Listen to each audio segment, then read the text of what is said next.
Mazuma TV back in the building, man. What's going on, y'all? Shout out to Mazuma Nation. Shout out to the Mazuma Mob. We in the building as always, man. I hope everybody's having a blessed, beautiful, positive, productive day. I'm snowed in at the crib right now, man, or at least anticipating snow. You know what I mean? But nonetheless, I'm back at y'all with some more boxing talk. All right, y'all. I was gonna put this video out a little bit earlier, but I just didn't have the time to, so fuck it. I'm gonna make it right now because it's still a hot topic in the world of boxing. Shout out to His Excellency. You know what I mean? I can't pronounce his last name, but we're gonna call the man Turkey, of course, because I believe that's what his name is. He's in charge, I guess, of the sporting events that take place in Saudi Arabia. And he's been on a road lately, man. He's been making some of the biggest fights to be made in boxing. He's been putting his money where his mouth is, and the promoters and the fighters are all with it because at the end of the day, these promoters get their 20%. These fighters get in the bag that they're looking for. So he's really doing this shit.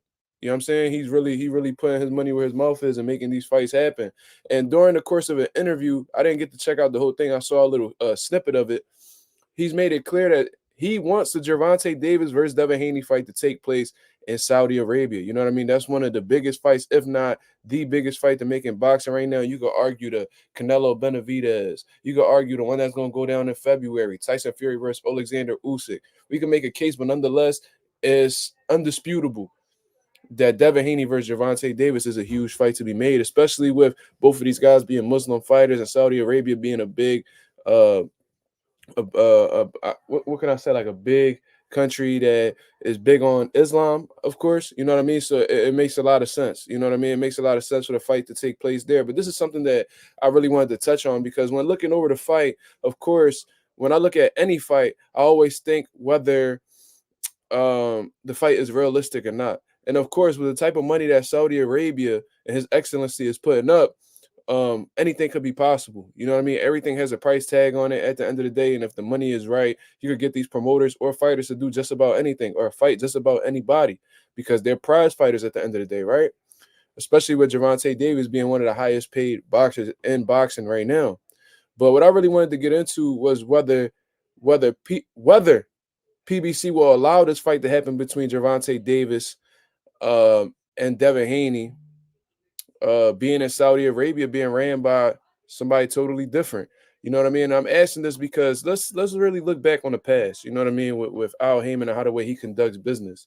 Whenever Al Heyman has ever had a big money fight, you know what I mean. Whenever he's had a big money fight, he's always wanted to be the one to be in charge of it. You know what I mean? He told Terrence Crawford when Terrence Crawford had multiple businessmen with like hedge funds trying to put up money between him and Earl Spence. He had reached out to Al Heyman, and Al Heyman told him straight to his face, "I'm not letting nobody touch this fight." You know what I'm saying? He's not letting nobody else get involved. He's not gonna let nobody else uh have any say in what goes on with the fights. You see what I'm saying? And at one point in time, if we really keeping it a buck, they didn't want to fight Terrence Crawford at all, Earl Spence team.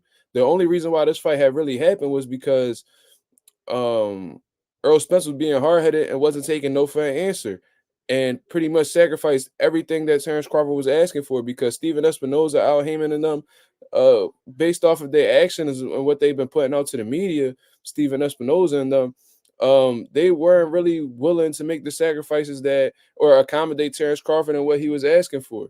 You see what I'm saying? Mayweather Pacquiao, one of the biggest fights, I mean, the biggest pay-per-view selling fight of all time. Al Heyman didn't let nobody touch that. You see what I mean? And being that Devin Haney is not a PBC fighter, it lessens the chances of Al Heyman being willing to take that fight with Gervonta Davis.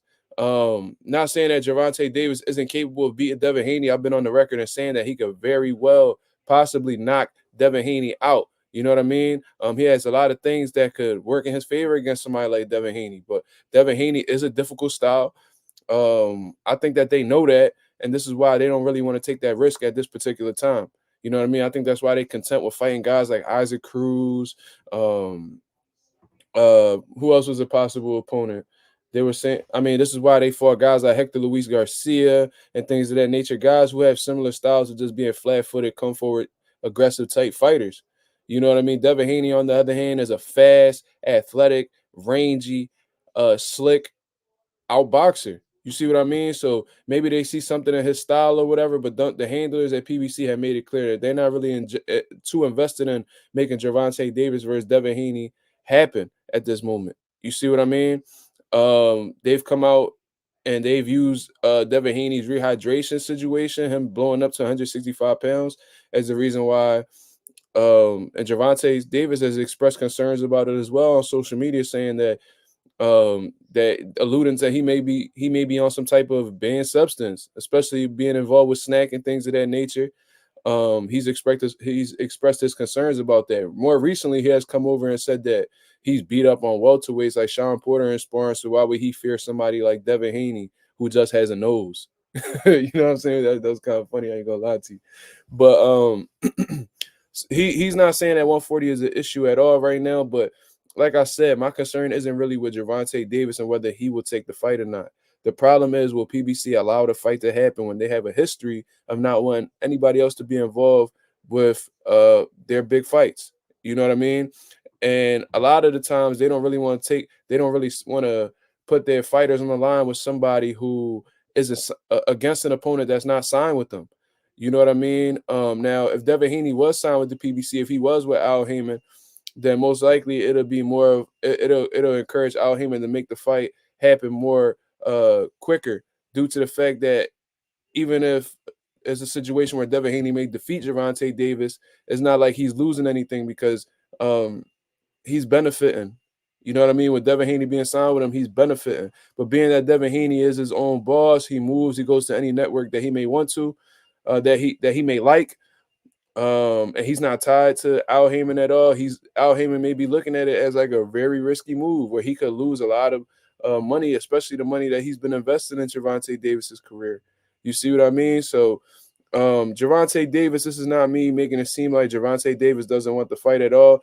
What I am saying is that the people that are behind Gervonta Davis, the ones that are helping guide his career, maybe convincing Gervonta Davis to look another way.